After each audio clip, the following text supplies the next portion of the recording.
Okay, so we're conducting an interview now with Carol Solomon. She was born on January 2nd, 1942 in Oak Park, Illinois, and you're 80 years old. That's right. Just turned 80. I did. So let's start by talking a bit about your background and your childhood. Anything you'd like to share about the way you grew up and your family, anything like that? Just a little bit about your background. Well, I grew up in Berwyn and very middle class family. I have one sister that's 8 years older than me, and we never had a very good relationship. That's 8 years is, quite a gap, and we were just never very close. My father was, he worked at a company for 50 years, and he was not a educated man, but he was a smart man. And my mother was a typical stay-at-home housewife, and my grandmother lived with us my whole childhood, actually. Okay. Do you have any memories and thoughts on about your parents when they were aging?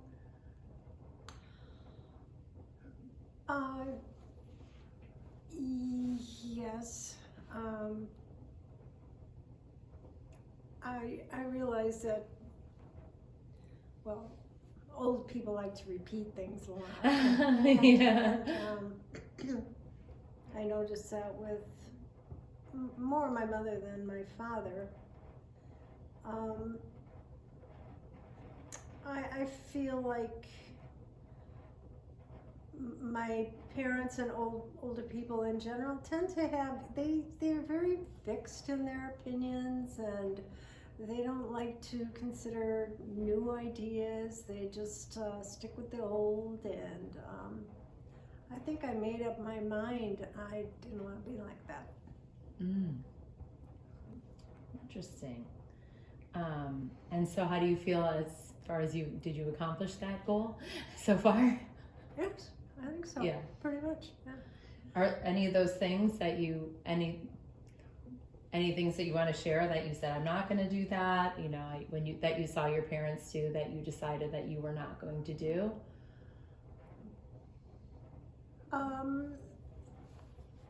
Well, after my father passed away, my mother lived with a caregiver, and she made it difficult for family and people to visit her, because she was always, every time someone would come and visit, she was always very critical. Why don't you come more often, and why don't you call me? And it was always a guilt trip, and it made it difficult. No one would want to go back after getting that kind of treatment. So there again, I made up my mind that I would try not to do that. Yeah. Can you share one thing that you think is a good thing about getting older? Well, hopefully you get wiser, huh? Just you have the experience of, just many more years and seeing different circumstances, and living a longer time period. You get to see a lot about life. Is there anything that you want to share about that you've learned about from your age? Like, can you share a piece of wisdom that you think you've learned that has come along with age?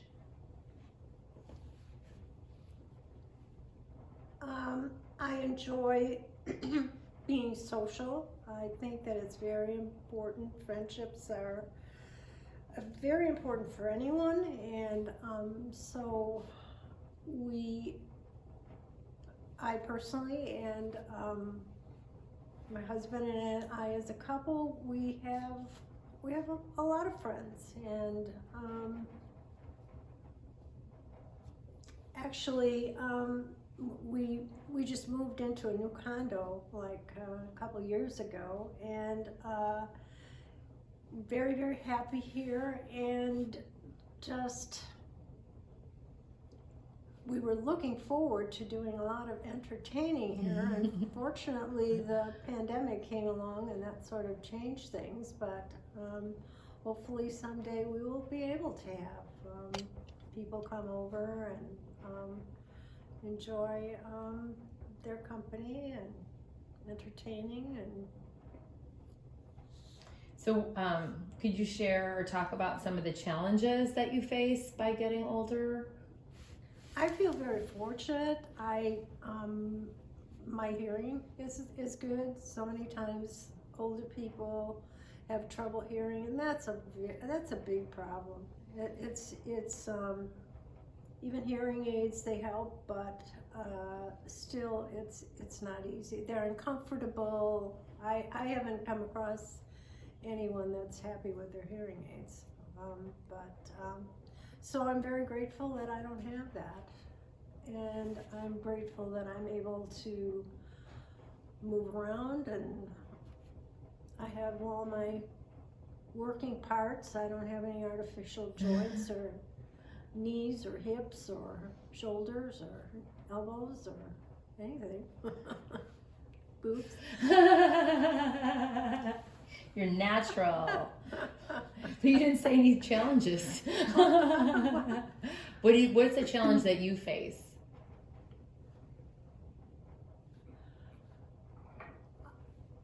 Well, probably one of my biggest challenges, my husband is older than me, and to see him, experiencing some of the problems of aging that I'm not experiencing. So that's hard to see that happen.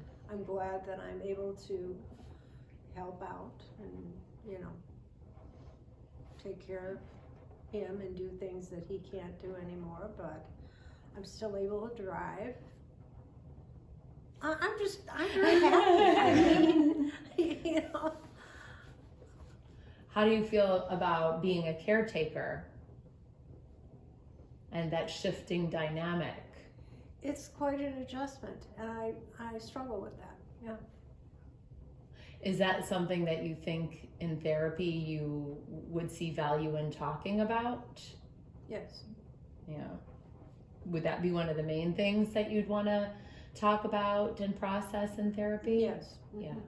Yeah. And then, of course, my children's problems. Oh, you want to talk about your children's problems in therapy? Their problems are my problems. Yeah, does that affect you emotionally? It and does, cause, yeah. You see your kids experiencing, life isn't always so easy, and yes. And when you see them struggling and they're adults and there's not a heck of a lot that you can do, be there for them, support them, but still, it's hard to see that. Yeah. Have you seen any changes that you've observed either physically or mentally in yourself? Or like, wow, that you feel like, are part of the aging process? Not until I look in the mirror. Okay. So I just say to myself, forget what you saw in the mirror. Just go by how I feel, and I don't feel my age, and so that's great. I think anyone watching this would say, like, please let me look like that at 80. Anything that you miss from your youth? I'm sorry we didn't get a chance to travel more. My husband didn't want to retire until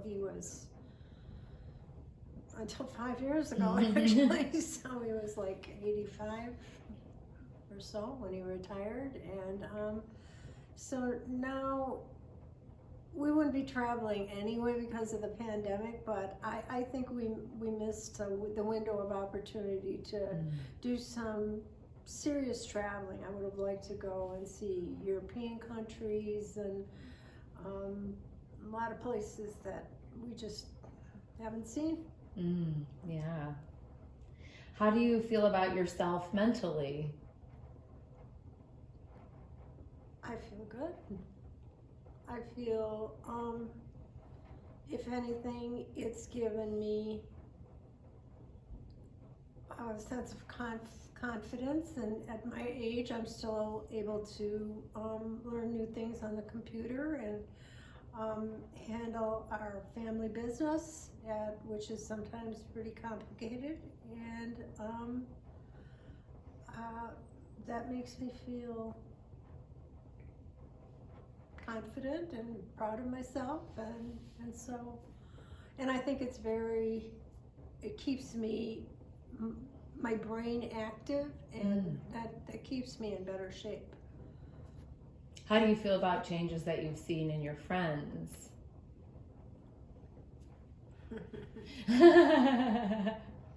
Or should we not make that public? You don't have to say any names. Well, it's all a very gradual process. Yes. Yeah, no one just changes overnight, and so, there again, there's a big difference in the way people age. A lot of friends are hard of hearing, and I already addressed that. But we have a nice group of friends. It's a discussion group, and we meet every couple months. We take turns hosting, and the host will pick a subject, and sometimes it's depending on who is picking the subject. Sometimes it's rather kind of deep and intellectual, and other times it's just kind of fun. And we actually hosted the last time we got together, and the question was, what would you do if you won the lottery and you won $60 million? What would you do with it? So, everyone answered that question. What was your answer? My answer was that I would, first of all, I would call an expert and ask him, what's the best way to go about planning for this. I wouldn't claim it with just myself. I would have included my children so that they wouldn't have had to pay the taxes that if I would have given them the money. So then I would have kind of divided it up between, we have 4 children, so they would have each gotten $10 million. They would have to pay the taxes on it, but since they were part of the original ticket holders, they wouldn't have to pay a gift tax. And my husband would get $10 million also, and my $10 million, I might carve out a little bit to give to a couple of my friends that could use a little extra money, but other than that, it would all go to charity. Oh, wow. Yeah. You've really thought it out. I have, yeah.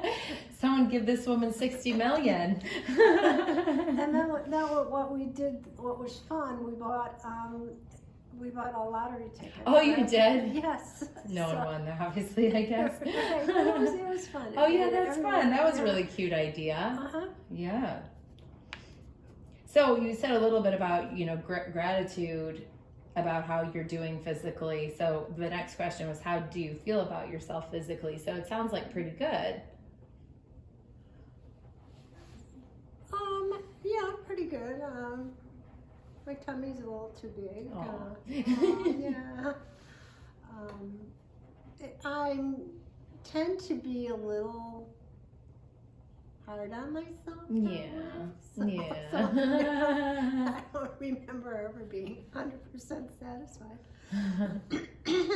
But all in all, by comparison, they're again. Yeah, you realize that you're doing pretty good. Yes. Yes. And I like fashion, I like clothes, I like to, get new things and be the best I can.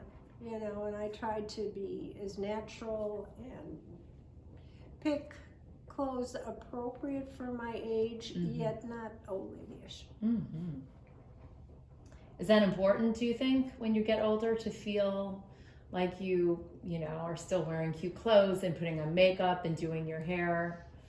What do you think? What do you tell me about the value in that? It's very important to me. I don't know about to everyone. I mean, even younger people, some younger people don't care that much about their appearance, but I think you should, you know, always make the best of what you have. Yeah. You're going to feel more confident and just good about yourself. Yeah. So, yeah. When I was volunteering in the assisted living facilities, there were some women that you could tell they did their hair, they had someone come and put their rollers, and every day they did their outfit and their makeup, and it was very important for them to feel that way. Good for them. I think that's great. So you said you would, one of the things you wish, you know, about that you miss about your youth, and you said you wish you would have traveled more, but is there something that you wish you would have done different, or something that a choice that you made that you regret? Well, yes. One of my biggest regrets is that when I first had children, that I have 4 children, and they were born, like, I think they're within 7 years, yeah. And so I was really very busy, and my husband always said, you know, why don't you get, you know, a housekeeper, someone to help you out? And I always had the attitude, no, I can do it myself. And so therefore I was busy cooking and doing laundry and doing all those kind of chores, where I missed out in just playing with my kids and enjoying them. They had a good time playing, you know, together, particularly with 3 girls, and then our son is the youngest. They had a good time with him when he was young, and dressed him up and stuff. So they did a good job of entertaining themselves. Do you have any advice for youth? Or we talked about this question last night, like something that you could tell your younger self, or something that you think it's important for today's youth to have in mind now. These days, I think that parents get their kids a bit over involved in activities, after school activities. There's sports and so many different things, which it's good to have them busy and stuff like that, but not to sacrifice family time. You still should have time to be together as a family. I think that it's, particularly with younger kids, it's mealtime is important. Everyone should sit down at the table and eat together. As they get older and they're teenagers, that becomes very difficult. But as long as you can do it, it's a wonderful thing to have family dinners. Put away the phone. Put away the phone. I totally agree. It just really difficult to see how these days parents just, no restrictions on the phone. I don't get it. Yes. Just I'm with you. Get I feel the same way. Yeah. I even do that for myself. Like, okay, you know, time to restrict it. Too much phone time, like for myself. Yeah. What do you think the key is to staying young?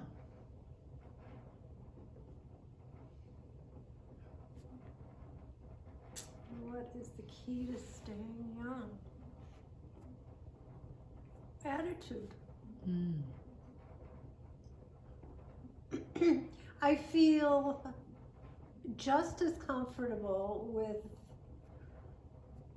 like friends of my daughters as I do with older people. And sometimes I feel like I have more in common with them than I do people that are my own age. So it's just mentally, it's what's in your mind, and I don't feel like I'm 80 years old. So I think that people they don't react to me as being that age either.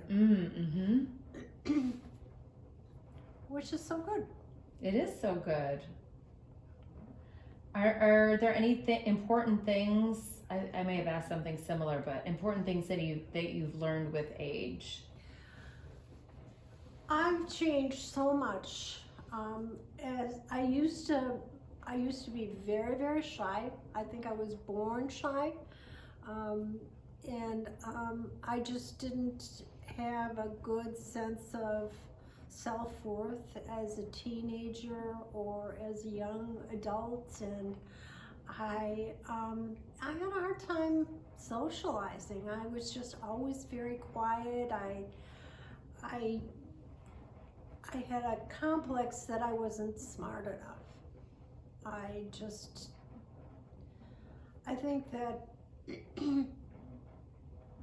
that was put in my head a little bit by my mother, actually. I mean, I can remember as when I was probably, I would say about 8 years old, maybe 8 to 10, somewhere along that time, I was at a family gathering with my parents, and there were relatives there, and people would try and talk to me, and I just one word answer.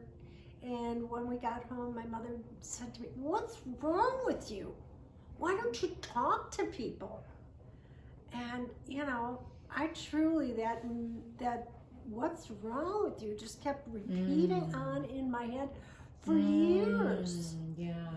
And it just, every time I wanted to say something, my brain would shut down, and I couldn't express myself. And I've gotten over that, maybe not 100%, but I'm so different. My husband says I've become such a talker now. So it seems like maybe that you were self-conscious, and then saying that was something wrong with you, like doubled up your self-consciousness. Because now not only are you like, feeling shameful for not talking, now there's something wrong with you because of who you are. Yes. Yeah. And I'm not quite sure how that got changed around in my head. I think through a lot of different things. I think that reading self-help books, we went to a life training thing that was just so revolutionary for me. It just changed me a lot. And little by little, I developed an attitude, who cares? Yes. You think people care so much. They don't. Yeah. They really don't. Yes. So if you make a mistake, if you say something stupid, nobody's going to even remember it. Yes. Yeah. So forgive yourself. That's good advice. So you think personal growth is an important part of a fulfilling life? Yes. Yes, absolutely. Do you feel like you're still on a quest of personal growth? Never stop. Never stop. That's good.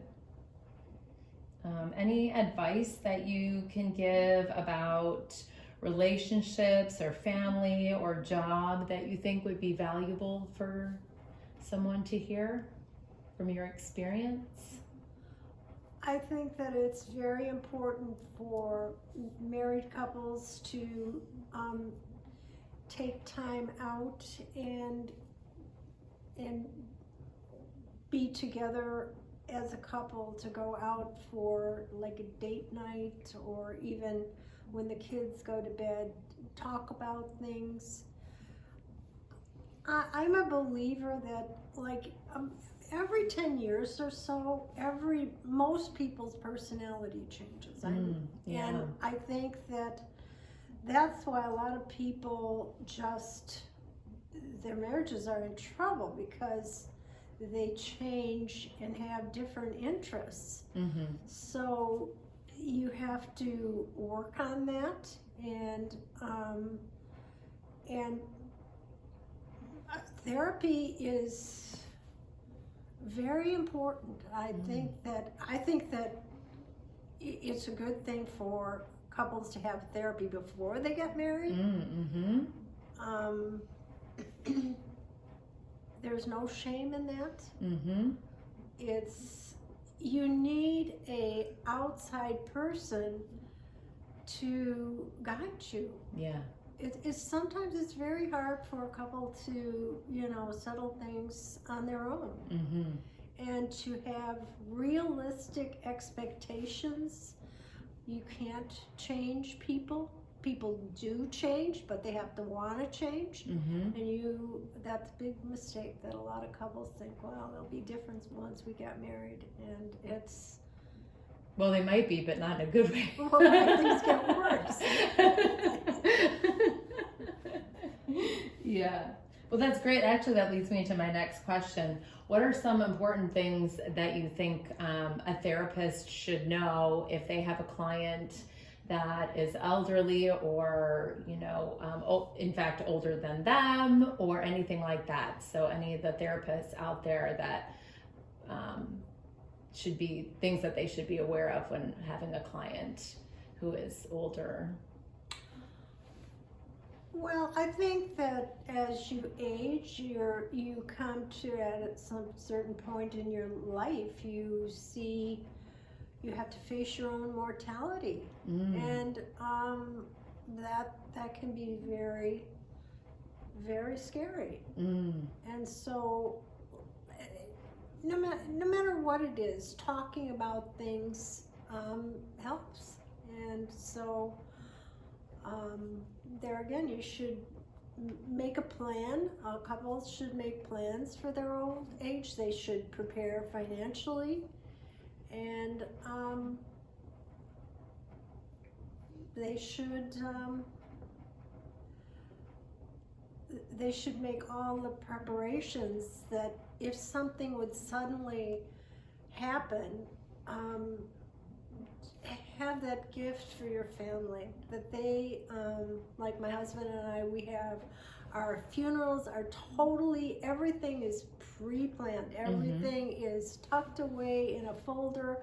All they have to do is make one phone call, and all our wishes, everything's been decided, even what's going to be on our gravestone.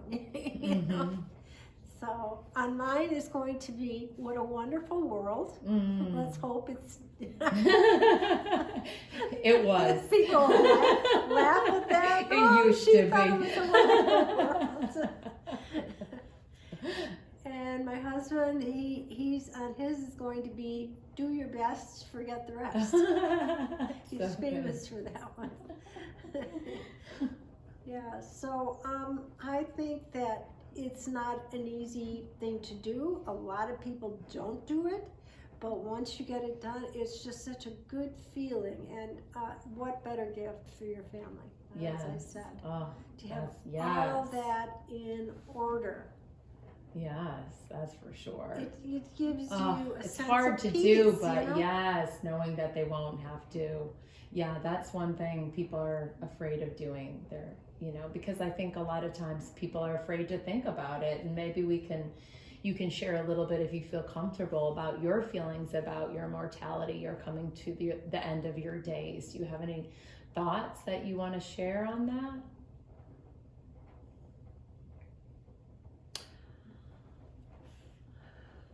Well, I think it's no matter what. It's frightening. I mean, I don't know if you're honest with yourself. I don't know how you can. No one knows for sure what happens. Yeah. Even though I consider myself to be a spiritual person, I don't think that's the end when you die.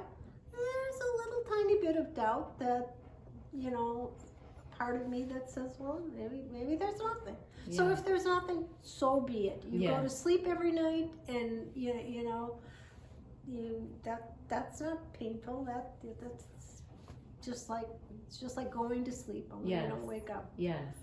So hopefully, my mother lived to 95. My grandmother lived to, I think she was 91. My father was 88. So, you know, hopefully I have some good years ahead of me. Yeah, that's really an amazing history. But you never know. Yes. And right now, with COVID has sort of thrown me for a loop. It wasn't the COVID so much as complications for COVID. And it's been some serious things have happened as a result of that. But I'm still can't say as I'm worried about it. I don't know. I just feel like I'll be okay. That's good. It's good not. Why worry about it? What's that going to do? Exactly. Right. And now, lastly, and this is an important question, what's your favorite food and why? This is so important. I love cheese, so of course pizza that's one of my security questions. We don't want to be telling that. Well, it used to be. It's no longer. My children say, no, Mom, that's not a good security question. Yeah, really. These days it's like, oh my gosh, how many different words and numbers and symbols combined. But why is pizza your favorite food? I think mainly because the cheese and I don't like any sausage or anything else on it. Just a nice thin crust pizza with lots of real cheese, not the fake stuff. Yeah. So that's one of my favorites. What else do I like? Well, I like steak, but no, I don't have that very often. Don't really eat a lot of meat, but I enjoy a nice steak. Yeah. I like sweets, not ice cream, but I like cookies. I like chips. Yeah, Skinny Pop. Chips, Skinny Pop. We're a Skinny Pop family. Okay, well, this was great. Thank you so much for answering all my questions. It was wonderful, and I'm sure everyone will really appreciate hearing your thoughts on everything. My pleasure. Yeah, you did a great job.